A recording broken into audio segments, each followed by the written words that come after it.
تعالوا نسمع الحكاية دي مع بعض. اتحكت لي من صديقة مقربة ليا واستأذنت منها قبل ما أبدأ الفيديو ده إن أنا أحكي قصتها بدون أي ذكر أسماء، لأن قصتها مفيدة وبتلهمنا بشكل كبير جدا. تخيل كده إنك بتبص في المراية كل يوم، بتشوف شكلك وبتشوف تفاصيل وشك، بس اللي شايفه ده مش كل الناس اللي بتشوفه. بالنسبة ليك أنت فيك عيب واحد بس مهما كان بسيط، أو يمكن مش موجود أصلا في نظر أي حد تاني. العيب ده بالنسبة ليك هو كل حاجة، هو اللي بيسيطر على عقلك وعلى تفكيرك وعلى كل دقيقة في يومك. الإحساس ده لما بيكبر جواك بيخليك عايش في سجن شايفه انت بس ومحدش تاني حاسس بيه. بيخليك تتجنب الناس وتبعد عن الكاميرات وما تبصش في المرايات وتحاول تخفي نفسك بأي طريقة ممكنة. الإحساس ده هو اللي أنا عشت بيه سنين طويلة، سنين مليانة ألم وصراعات صامت، لحد ما اكتشفت إنه مرض، ومرض نفسي معروف كمان، ليه اسم وليه علاج. انا النهارده جايه احكي قصه كانت من اقرب الناس ليا وهي اتحكت لي، ولكن اثرت فيا جدا وعرفتني ان فعلا المرض النفسي ده اخطر من المرض العضوي.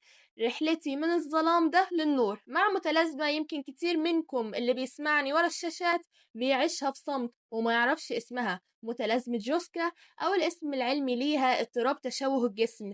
دي حكاية واحدة زميلتي وإزاي قدرت أخرجها من السجن ده وهي كمان تخرج من السجن ده، وتشوف شكلها ونفسها بشكل مختلف وتعيش حياتها اللي كانت محرومة منها.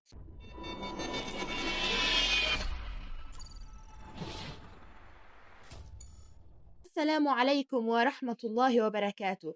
بصراحة موضوع متلازمة جوسكا ده موضوع كتير من الناس بيشوفوا دلع، أو حتى ما بيهتمش بيه وما بيهتمش إن هو يروح لدكتور نفساني. الموضوع ده مش مجرد إن طفل بيقعد يتخيل مع عروسته إن هو بيلعب بيها أو إنها حقيقية وإن هي مثلا بتلعب معاه بشكل حقيقي. الموضوع ده بيوصل لتخيلات وكمان هلاوس عند الكبار في مختلف الأعمار، يعني في المراهقة وكمان في السن الكبير. ما كنتش أتخيل إن أنا هقدر أتكلم في يوم من الأيام ده وبكل صراحة كده قدام الكاميرا وأفتح المايك وأسجل. الموضوع ده كان بالنسبة لي حساس جدا، وأنا طبعا هتكلم عنه كأني أنا اللي بحكي.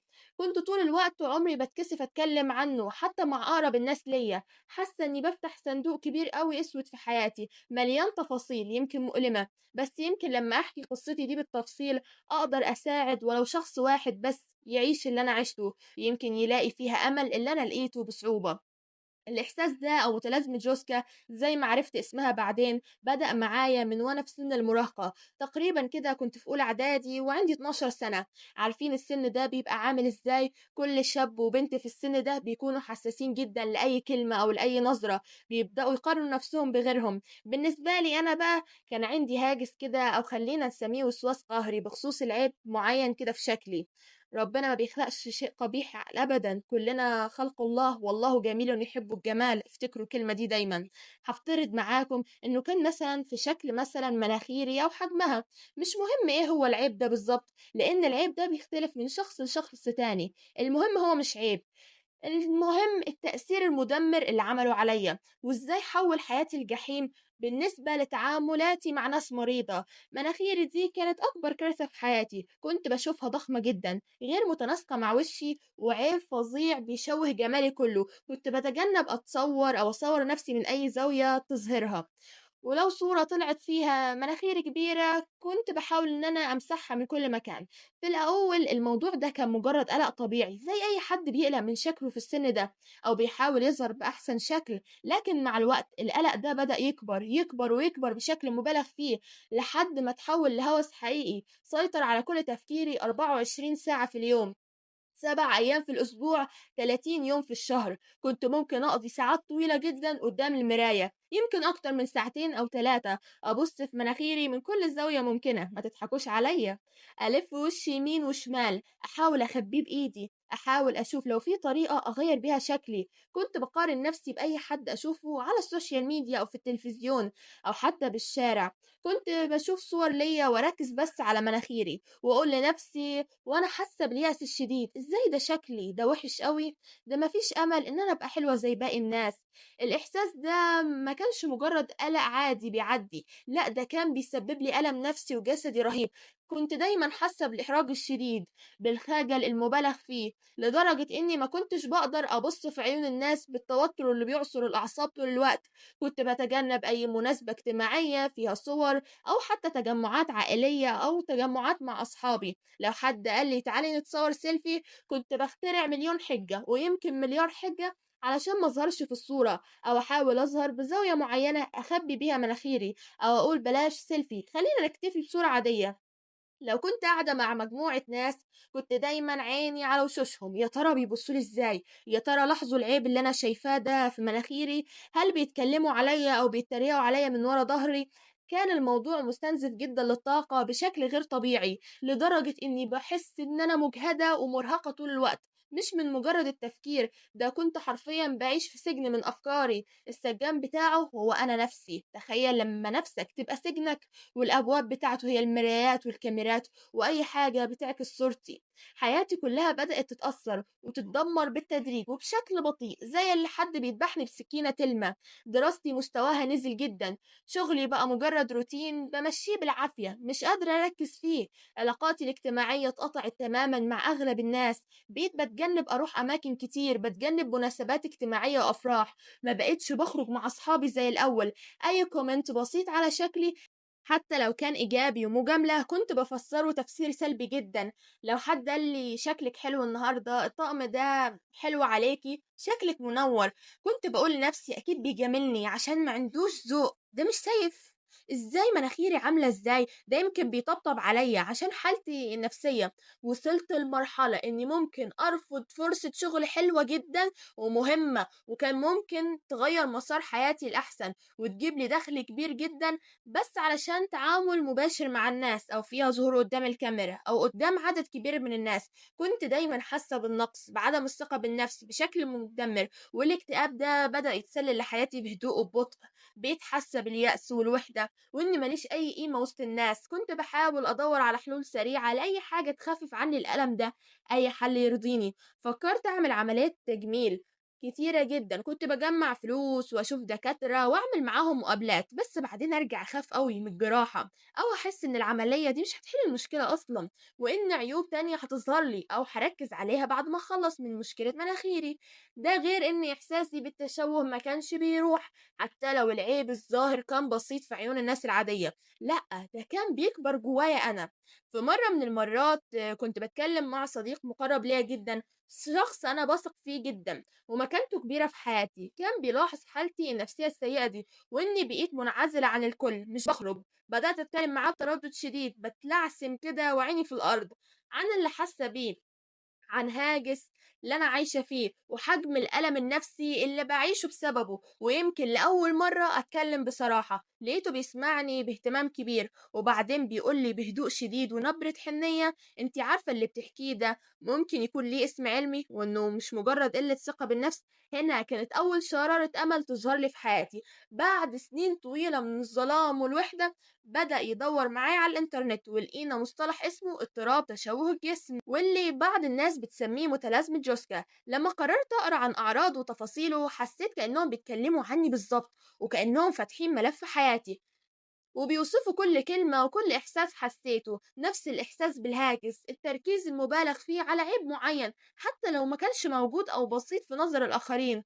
كنت بقضي ساعات طويلة في المراية بتجنب مواقف اجتماعية، محاولات التغطية والإخفاء، تفكير في عمليات التجميل متكررة. كل الأعراض دي كانت بتطبق عليا 100%، وما كنتش بصدق إن لقيت اسم الحالة دي. وهنا عرفت إن الإحساس ده مش دلع زي ما أهلي كانوا بيعتقدوا، او زي ما انا كنت بقتنع، ودي مش مجرد قلة ثقة بالنفس زي ما اصحابي كانوا بيقولوا، لا ده مرض نفسي حقيقي زيه زي الاكتئاب او القلق او اي مرض عضوي زي السكر والضغط، ومحتاج علاج متخصص. ده اللي خلاني احس براحة نفسية كبيرة جدا، لان عرفت ان في ناس كتيرة في العالم بتعاني من نفس المشكلة، واني مش مجنونة ولا وحيدة في الاحساس ده، وفي امل كبير في العلاج والشفاء. طيب ايه هي متلازمة جوسكا او اضطراب تشوه الجسم ده باختصار؟ تعالوا بقى انا احكي لكم ايه هو الاضطراب ده او تشوه الجسم ده باختصار. زي ما قلت لكم، هو اضطراب نفسي بيخلي الشخص اللي بيعاني منه يركز بشكل مبالغ فيه ومرض على عيب واحد بس،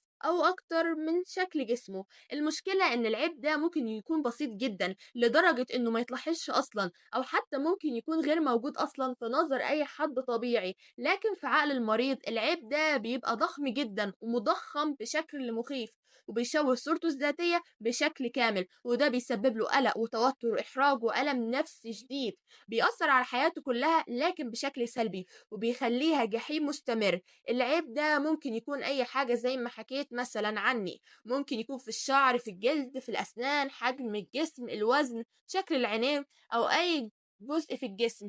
بيأثر على الصورة الذاتية للشخص المريض، بيفضل حاسس إن في حاجة غلط فيه وبيفضل يفكر فيها طول الوقت، وده بيستهلك كل طاقته ووقته ويمنعه يعيش حياته الطبيعية ويستمتع بيها. طيب، بعد ما عرفت كل ده وكانت نقطة تحول الحقيقية في حياتي، المشكلة دي كانت من المراهقة وفضلت معايا لحد ما كبرت. كانت أول خطوة والأهم والأصعب طلب العلاج والمساعدة من المتخصصين.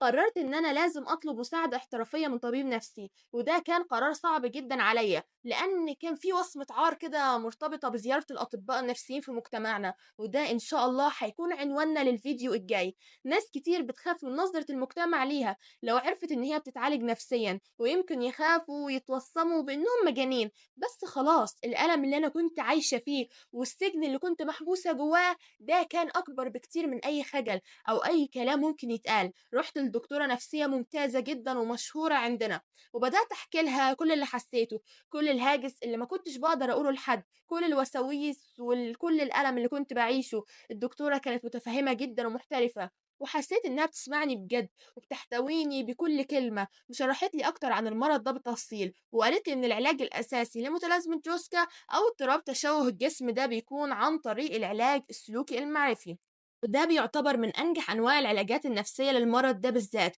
وممكن كمان في بعض الحالات بيتم استخدام بعض الأدوية زي أنواع معينة من مضادات الاكتئاب، ولو الحالة كانت شديدة جدا أو مصحوبة بالاكتئاب وقلق حاد بيمنع الشخص ده من أداء مهامه اليومية. بالنسبة لي أنا الدكتور ركزت معايا بشكل مكثف على العلاج السلوكي المعرفي، ودي كانت رحلة مش سهلة خالص صدقوني، بالعكس كانت رحلة مليانة تحديات ومواجهات قوية مع نفسي ومع أفكاري، بس في الآخر كانت تستاهل كل التعب ده بذاته. كانت لحظة قلق مريت بيها، بس بصراحة كل لحظة قلق مريت بيها عشان أوصل للنقطة دي. العلاج ده بيشتغل على كذا محور أساسي، وكل محور بيفتح لي باب جديد للحرية وبيتخليني أتنفس من تاني. أول حاجة معانا تغيير الأفكار المشوهة والسلبية المتصلة بالذات. الدكتورة كانت بتساعدني إن أتعرف على الأفكار السلبية اللي عندي دي بخصوص شكلي، والأهم من ده إزاي الأفكار دي مش واقعية خالص ومبالغ فيها بشكل مرضي، وإزاي أقدر أغيرها. الأفكار كانت أكتر منطقية وإيجابية، يعني بدل ما أقول لنفسي مثلا أنا شكلي بشعة ومناخيري دي مخربة شكلي ومحدش بيطقني، أتعلم أقول مناخيري دي جزء طبيعي من وشي زيها زي أي جزء تاني، ومحدش بيركز عليها زيي، والناس بتتعامل معايا عادي، وكل واحد ليه شكله المميز، وربنا سبحانه وتعالى خلق كل واحد وميزه بحاجة، والأهم هي روحي وشخصيتي مش شكلي وبس، وده اللي هو اللي بيتحكم في حياتي. التعرض التدريجي للمواقف، ودي هتكون معانا رقم 2 اللي بتسبب القلق والخوف، ودي كانت خطوة صعبة جدا جدا جدا في الأول، كنت برفضها تماما. الدكتورة شجعتني إني أبدأ أتعرض للمواقف اللي كنت بتجنبها وبخاف منها سنين طويلة، تخيلوا من أيام المراهقة لحد ما كبرت. في الأول كانت حاجات بسيطة جدا ممكن تكون مضحكة للناس، زي مثلا إني أبص في المراية لمدة أطول شوية من غير ما احاول اغير شكل وشي او اخبي مثلا مناخيري. بعدين بدأت اني اخرج مع اصحابي اكتر ومع اهلي واقعد معاهم بحرية، اشارك في صور اجتماعية ومخافش من الكاميرا ولا احاول اهرب منها، ابعد عن عزلتي اللي فرضتها عليا نفسي. كل خطوة كنت بحس فيها بالخوف والقلق الشديد، بس الدكتورة كانت بتدعمني وبتقولي ازاي اواجه الاحساس ده، وازاي اقدر اعديه خطوة بخطوة، وازاي اتنفس بهدوء، وأقول لنفسي إيه ده مجرد قلق وهيمشي. تالت حاجة معانا تقليل السلوكيات القهرية المرتبطة بالهاجس، يعني أتعلم إني ما بصش في المراية بالساعات الطويلة، ما بحاولش أغطي وشي أو مناخيري طول الوقت، ما بقعدش أقارن نفسي بالناس اللي مناخيرها صغيرة أو شكلها مثالي، مفيش حد مثالي ولا كامل. كنت بعمل جدول لنفسي وأسجل فيه كل مرة بحاول أبص في المراية، أو حتى أتفحص مناخيري وأحاول أقلل العدد ده بالتدريج لحد ما أتوقف عن السلوكيات دي خالص. كنت بعمل سلوكيات بديلة علشان أشغل نفسي وأشغل نفسي على الأفكار دي، زي إني أقرأ كتاب، أمارس هواية، أو حتى أركز في شغلي. رابع حاجة معانا تطوير نظرة شاملة للذات وتقدير قيمتي كإنسانة. الدكتورة كانت بتخليني أركز على جوانب تانية كتير في شخصيتي غير شكلي، حاجات مهمة زي مهاراتي، إنجازاتي في الحياة اللي حققتها، علاقاتي الإيجابية مع الناس اللي بتحبني بجد، لشخصي مش لشكلي. الحاجات اللي بحبها وبتعلمها بطورها، بطور قيمتي كإنسانة مش بس مظهري. علمتني إن قيمتي كإنسان أهم بكتير من أي عيب في شكلي مهما كان، وإن الناس الحقيقية بتبص لجوهر الإنسان مش لقشوره. ده عملنا عنه فيديو هسيبهولك في أول كومنت. رحلة العلاج دي خدت مني وقت ومجهود كبير، ما كنتش بتحسن بين يوم وليلة. الموضوع فيه كان نكسات كبيرة، وأيام كنت برجع فيها لنقطة الصفر تقريبا. كان في أيام كنت بتحسن فيها، أيام كنت برجع بحس بنفس الأفكار السلبية دي تاني وبقوة بترجع تهاجمني بقوة جدا، وأيام بحس باليأس. بس مع كل خطوة ومع كل جلسة علاج كنت بحس إن أنا بفك قيد من اللي عليا، وإن جدران السجن اللي كنت عايشة فيه بدأت إن هي تتفتح بيبانها، وبدأت إن هي تنهار، ونور الشمس يدخله من تاني، وأشوف العالم والحياة بوضوح لأول مرة. النهاردة وبعد سنين طويلة من المعاناة والصراع المرير مع نفسي والعلاج، أقدر أقول بكل فخر إني قدرت أتخطى متلازمة جوسكا دي بشكل كبير جدا، ويمكن بنسبة 90% أو أكتر. لسه أحيانا بتجيلي بعض الأفكار السلبية القديمة دي، لكنها ما بقتش تسيطر عليا زي الأول أبدا. بقيت عارفة أتعامل معاها وأقول لنفسي دي مش مجرد أفكار، ودي أفكار سلبية جدا، ودي أفكار هتعدي. بقيت أبص في المراية وأشوف نفسي كإنسانة كاملة، مش مجرد عيب معين في مثلا في شكلي أو كده. بقيت أخرج وأتصور وأعيش حياتي بشكل طبيعي ومبسوطة، محدش بيتحكم فيا. وعلى فكرة اللي كان بيتحكم فيا ما كانش حد من أهلي ولا من أصحابي ولا قرايبي ولا حد، ده أنا.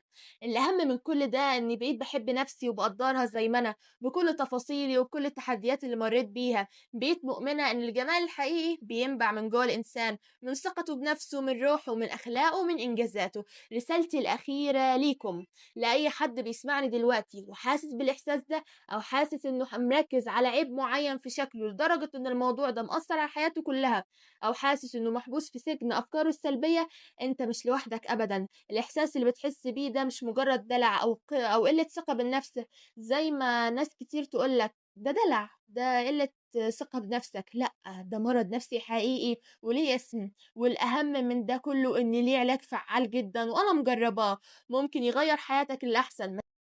ما تتكسفش وما تخافش، وابدأ اطلب المساعدة، روح لدكتور نفسي متخصص. احكي كل اللي جواك بكل صراحة ومن غير أي خجل. العلاج السلوكي المعرفي ممكن يغير حياتك بشكل جذري زي ما غير حياتي أنا. ما تخيلتش هاجس وهمي أو أي أفكار سلبية تسرق منك عمرك كله وتحرمك إنك تعيش حياتك كاملة.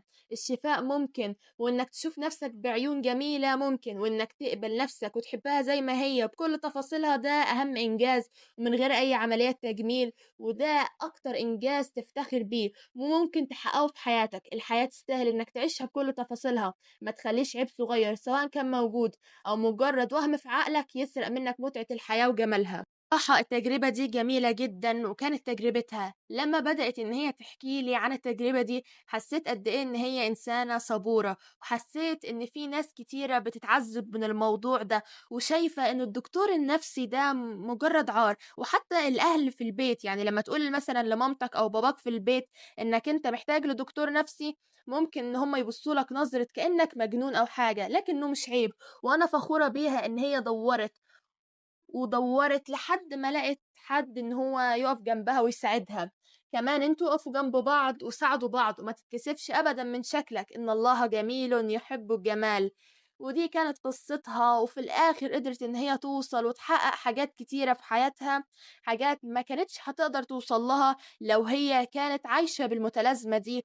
وفضلت تفكر في الأفكار دي. يا ريت تشاركونا رأيكم في التعليقات، ولو حد فيكم مر بتجربة متشابهة مع متلازمة جوسكا أو أي اضطراب تاني، إيه اللي ساعده يتخطاها؟ وإيه أهم نصيحة عايز توصلها لأي حد بيعاني في صمت دلوقتي ومتردد يطلب المساعدة؟ ما تنسوش تعملوا لايك وشير الفيديو ده لكل أصحابكم، يمكن عشان نوصل الرسالة دي لأي حد محتاجها دلوقتي. وما تنسوش السبسكرايب، وممكن تكون الفيديو ده أو الرسالة دي سبب إن حد يتغير حياته للأحسن. وتشوفوا فيديوهاتنا اللي فاتت. نشوفكم في فيديو جديد وقصة جديدة، والسلام عليكم ورحمة الله وبركاته.